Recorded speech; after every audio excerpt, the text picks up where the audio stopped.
Hello everyone, very good morning, good afternoon and good evening all of you my dear friends, my dear students. Once again I am before you, and first of all I would like to welcome all of you in my Sunrise Job Academy YouTube channel. Just I like to continue my studies get to the point of number of noun.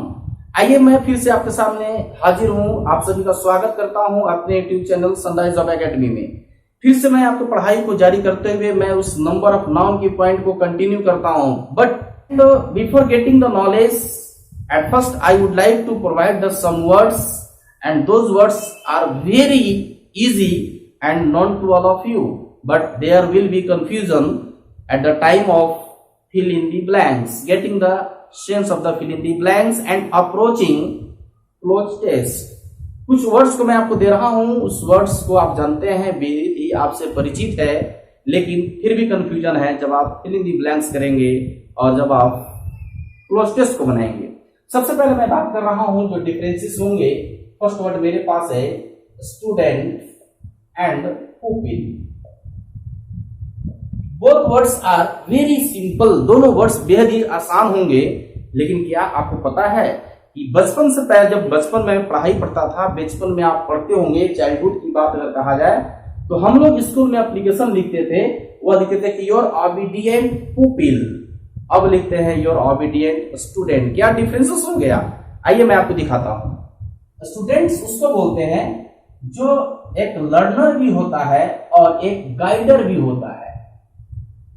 Students means have capacity to learn as well as guide, जो किसी को guide कर सकता है, जो सीखता तो है। लर्निंग इज अनएंडिंग प्रोसेस, तो आपको हमेशा सीखना है, लेकिन जिस समय से आपको गाइड करने की क्षमता हो जाता है तो आप स्टूडेंट बन जाते हैं। ऐसा जनरली कहा जाता है कि आप सेंटअप जैसी होते हैं, जैसे आप कॉलेज पकड़ते हैं तो कॉलेज में आपके पास गाइड करने की क्षमता हो जाता है।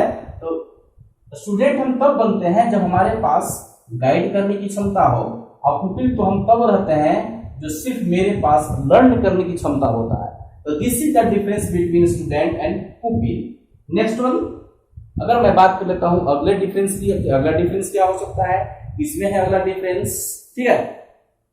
मैं बात करता हूं कस्टमर एंड क्लाइंट की। आप ये भी वर्ड सुने होंगे, बेहद ही आसान वर्ड्स आपको दिए जा रहे हैं। कस्टमर का मतलब होता है ग्राहक, क्लाइंट्स का मतलब होता है ग्राहक। दोनों में डिफरेंस क्या है? आप इसको ऐसे समझेंगे, यदि आपके पापा किसी कोई कचहरी वगैरह में होंगे, कोर्ट वगैरह में होंगे, तो वो बोलते हैं कि मेरा एक क्लाइंट आया है, वे न बोलते हैं कि मेरा एक कस्टमर आया है। दुकानदार कभी भी क्लाइंट नहीं बोलता है हमको आपको, वह हमको आपको कस्टमर बोलता है। इसका मतलब होगा, ध्यान देंगे कि दोनों में डिफरेंसेस क्या होगा। कस्टमर मैं उसको बोलता हूं बायर ऑफ गुड्स, जो गुड्स वस्तुओं को खरीदता है, वस्तु के खरीदार को हम बोलते हैं कस्टमर, एंड क्लाइंट बोला जाता है और बायर ऑफ सर्विस, जो सर्विस खरीदता हो, जो सर्विस बेचता हो, उस सर्विस बेचने वाले लोग को हम बोलते हैं क्लाइंट, और सर्विस खरीदने वाले लोग को हम बोलते हैं क्लाइंट, और जो हमारी वस्तु खरीदते हैं उनको बोलते हैं हम कस्टमर। नेक्स्ट वन, आइए हमारे सामने कुछ और वर्ड्स दिखे जा रहे हैं, अब मैं उनके बारे में आपको बताता हूं कि डिफरेंसेस क्या हो सकता है। First one is price and cost. दोनों का मतलब होता है मूल्य, लेकिन कैसी मूल्य, ध्यान देंगे आप, मैं आपको बताता हूं कैसी मूल्य। प्राइस मैं बोलता हूं, ध्यान देंगे, प्राइस मैं बोलता हूं किसको? कहा जाता है कि एन अमाउंट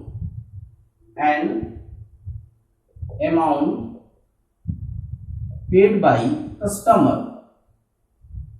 किसी भी ग्राहक के द्वारा, किसी भी कस्टमर के द्वारा हम जिस दुकानदार को रकम चुकता करते हैं, दैट इज कॉल्ड प्राइस। तभी तो आप देखते होंगे कि वस्तु आपको मिलता है MRP पर, यानी प्राइस, पी का मतलब प्राइस, प्राइस पर मिलता है। प्राइस पर कहने का मतलब है कि वह वस्तु आप अपने उपभोग के लिए ले रहे हैं, for the purpose of consuming you are going to take that thing and pay amount instead of that thing. उस थिंग के बदले में जो पैसा दे रहे हैं, that is price. And next one, cost. Cost mean an amount paid by shopkeeper, दुकानदार के द्वारा जो रकम उस वस्तु को चुकाई जाती है उस रकम को हम बोलते हैं कॉस्ट। आप याद रखेंगे, कोई भी दुकानदार से मैं वस्तु खरीदता हूं, आप यदि वस्तु किसी भी दुकानदार से खरीदते हैं, क्या वह घर पर बनाता है? जी नहीं, वह कहीं से लाता है। लेकिन ऐसा भी है कंडीशन, तो वह लाता है 5 में, देता है हमें 6 में। या कभी कभी ऐसा भी होता है कि लाता है 5 में, लेकिन किसी वजह से उसका मूल्य का गिर गया, मूल्य कम हो गई, तो 4 रुपए में भी देना पड़ता है। यानी इसका मतलब कि an amount on which we can get profit and loss is called cost. वैसी अमाउंट जिस पर हम लाभ या हानि की बात करते हैं, लाभ या हानि की संभावना हो, उसको बोलते हैं cost. And for the purpose of selling, for the purpose of earning, that will B cost. ठीक है। Habit and custom. Habit, generally habit will be used for a particular man, particular human beings, and custom will be used for a whole country,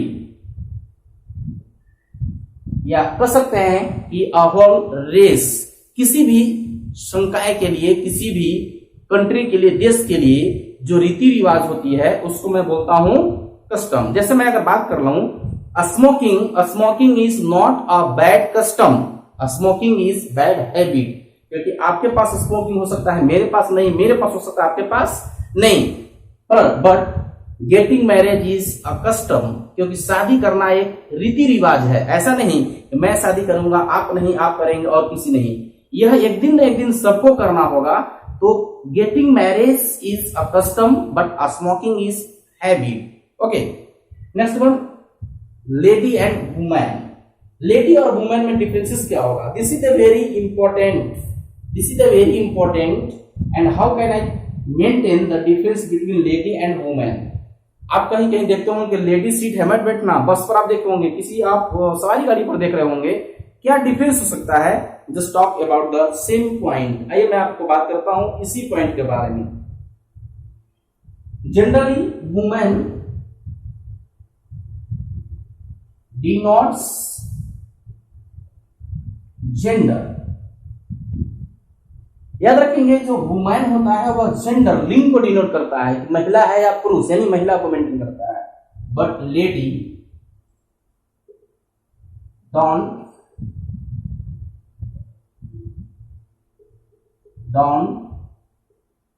denote gender.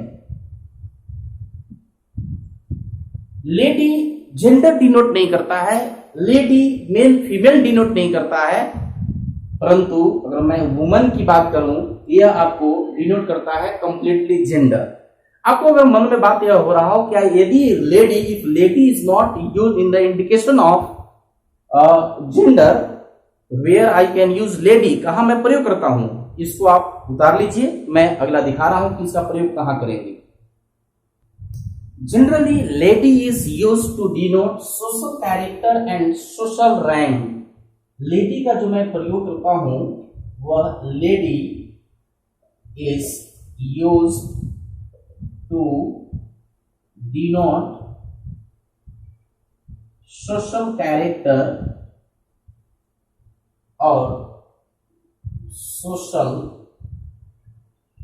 rank। Lady का जो मैं बात कर लेता हूं, lady की अगर बात करता हूं तो लेडी यह एक सामाजिक चरित्र को दर्शाता है, सामाजिक यह रैंक को दर्शाता है। अगर मैं ऐसा कर दूं कि lady doctor, that will be incorrect. The exact form and right form of this word is women doctor. ठीक है। नेक्स्ट में मैं बात कर लेता हूं, ऐसा अगर कहना है तो मैं ऐसा कर सकता हूं, लेडी विक्टोरिया।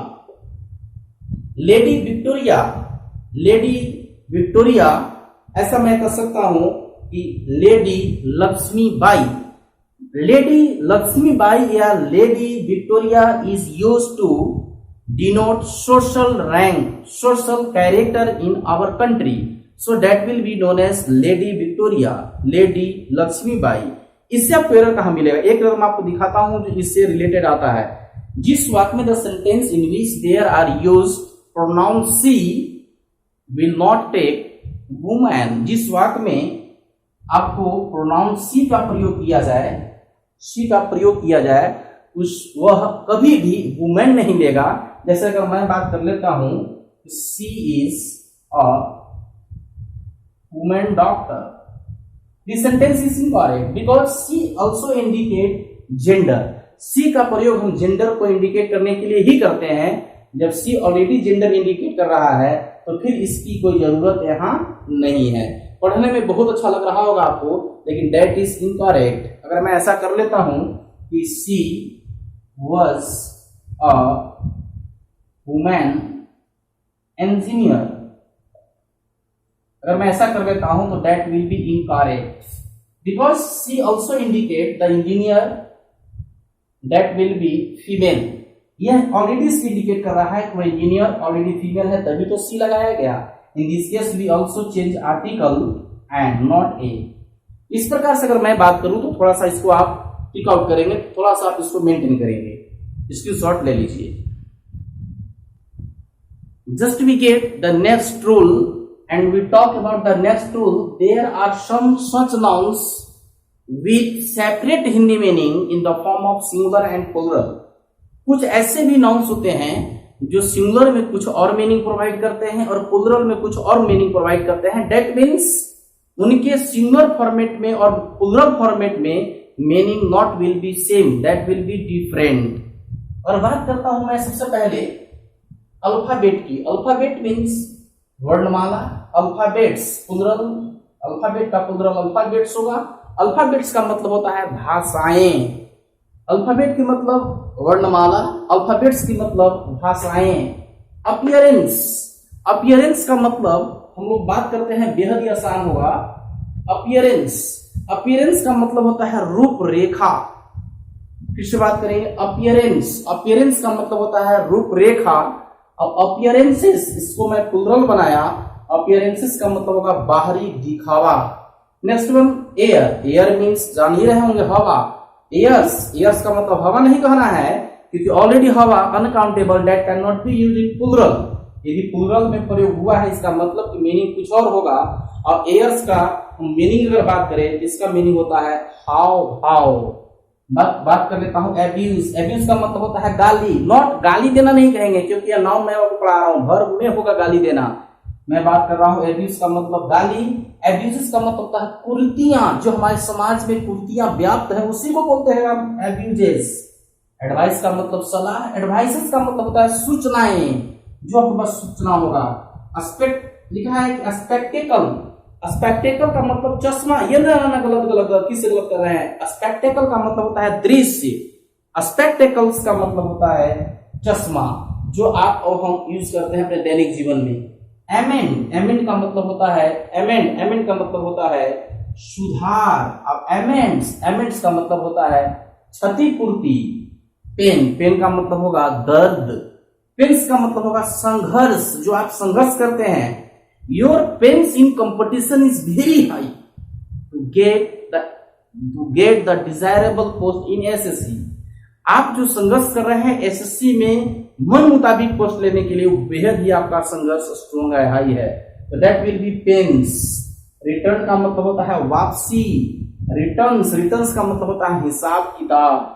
सैंड मीन्स होता है बालू, सैंड, सैंड्स का मतलब होगा रेगिस्तान। आयरन मीन्स होता है लोहा। आयरन्स का मतलब अगर बात कर ले तो होता है हथकड़ी, जिसको आप देखते होंगे हथकड़ी। नेक्स्ट गुड, गुड का मतलब अच्छा नहीं, नाउन के रूप में अच्छाई। नेक्स्ट वन गुड्स, गुड्स का मतलब सामान या वस्तु। वुड, वुड मीन्स लकड़ी। और बात कर लेते हैं वुड्स, वुड्स का मतलब होता है जंगल। वाटर मीन्स पानी। वाटर्स का मतलब होगा जलाशय, जो बेहद बड़ा समुद्र हो, जलाशय हो, उसको बोला जाता है वाटर्स। ऑर्डर का मतलब होता है क्रम और ऑर्डर्स का मतलब होता है आदेश। इसके साथ में आप बने रहिए, हम आपको और दिखाते हैं कि ऐसे कौन कौन से वर्ड्स होंगे। Next, these all words are providing double sense and separate sense in the form of singular and plural. चैन, चैन का मतलब जंजीर, चैन्स, चैन्स का मतलब हथकड़ी। सराउंडिंग, सराउंडिंग का मतलब होता है चारों ओर। सराउंडिंग, सराउंडिंग्स का मतलब होगा वातावरण। फोर्स का मतलब होता है बल, फोर्सेस का मतलब होगा सेना। कॉपर मीन्स होता है तांबा, कॉपर्स का मतलब तांबे की सीका। आर्म का मतलब होता है बाम, आर्म्स का मतलब होता है हथियार। कलर मीन्स रंग, कलर्स का मतलब होता है झंडा।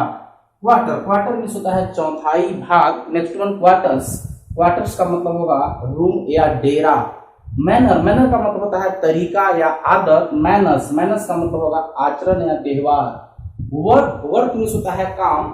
और वर्क्स की अगर मैं बात कर लूं तो वर्क्स का डबल मीनिंग होगा। वर्क्स का मतलब एक रचनाएं भी होता है, जैसे मैं बोलता हूं वर्क्स ऑफ शेक्सपियर का रचनाएं, और दूसरा का मीनिंग इसका कारखाना भी होगा। अभी सुने होंगे कि मुकेश वर्क्स का मतलब मुकेश कारखाना। मैं बात करता हूं इफेक्ट का मतलब होता है असर या प्रभाव। इफेक्ट का मतलब असर या प्रभाव। और बात कर लेता हूं, इसका भी दो मीनिंग होगा। एक होगा इफेक्ट्स का मतलब होगा या तो परिणाम या प्रभाव का पुद्रल परिणामे, या प्रभाव हो जाएगा प्रभाव का पुद्रल प्रभावे। और दूसरा का हो जाएगा इफेक्ट का मतलब संपत्ति। आपको देखना होगा कौन सा मीनिंग के साथ ये प्रयोग हो पा रहा है। मिनट का मतलब होता है मिनट का एक मीनिंग होगा मिनटे यानी मिनट का पुद्रल, और सेकंड मीनिंग होगा मिनट्स का मतलब होता है किसी भी समिति की कार्यवाही। और फिजिक आप देखते होंगे, फिजिक्स से आपको बना है फिजिक्स, ये बेहद आसान वर्ड होगा। फिजिक्स का मतलब होता है औषधि या दवा। और फिजिक्स की मैं बात कर लूं तो इसका आप समझ ही रहे होंगे भौतिकी, जो आप पढ़ते होंगे अपने अध्ययन में। नेक्स्ट वन मैं बात करता हूँ प्रैक्टिस का मतलब होगा अभ्यास, और प्रैक्टिसेस का मतलब होता है प्रथा या प्रचलन। पीपल मीन्स लोग, पीपल्स का मतलब हो जाएगा राष्ट्र। एंड नेक्स्ट वन पर्टिकुलर का मतलब खास, और पर्टिकुलर्स का मतलब होता है ब्यौरा, विवरण जिसको बोला जाता है। पाउडर का मतलब हो जाएगा, जो आप पाउडर कहते होंगे, पाउडर का मतलब होता है धूल, और पाउडर्स का मतलब होता है किसी भी दवा की खुराक। आप सोच रहे हो कि हम लोग ये एग्जाम में पूछे है कैसे। आइए मैं एक दो प्रश्न इसी से दिखाता हूं कैसे पूछेगा। आइए मैं कुछ क्वेश्चन आपके सामने दिखा रहा हूं कि ये गलत और सही का निराकरण हम कैसे करेंगे। I have bought some good from your shop. मैं आपके दुकान से कुछ खरीदा हूं। क्या खरीदा हूं? अच्छाई खरीदा हूं जी नहीं, गुड्स सामान खरीदा हूं। तो यहाँ आपको गुड नहीं बल्कि होगा goods. Next one, Indian force went to America to justify weapon. क्या इंडियन बल गया है कि इंडियन सेना गई है? यस, इंडियन सेना। तो not force, that will B forces. And next one, dowry system is a very bad practice. क्या वह एक अभ्यास है? दहेज डाउरी सिस्टम एक बहुत बुरा प्रैक्टिस अभ्यास है जी नहीं, एक प्रथा है।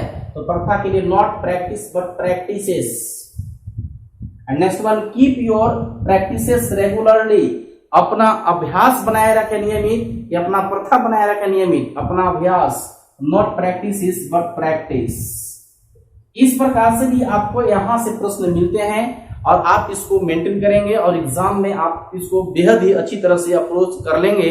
यदि आपको याद होगा, अगर यह याद मेंटेन कर लेंगे, याद रहेगा, तो विद इन 1 सेकेंड में आप एक प्रश्न को टिक आउट करेंगे। इसी के साथ मैं आज यह वीडियो समाप्त कर रहा हूं। जय हिंद, जय भारत। मिलता हूं मैं अगले वीडियो के साथ।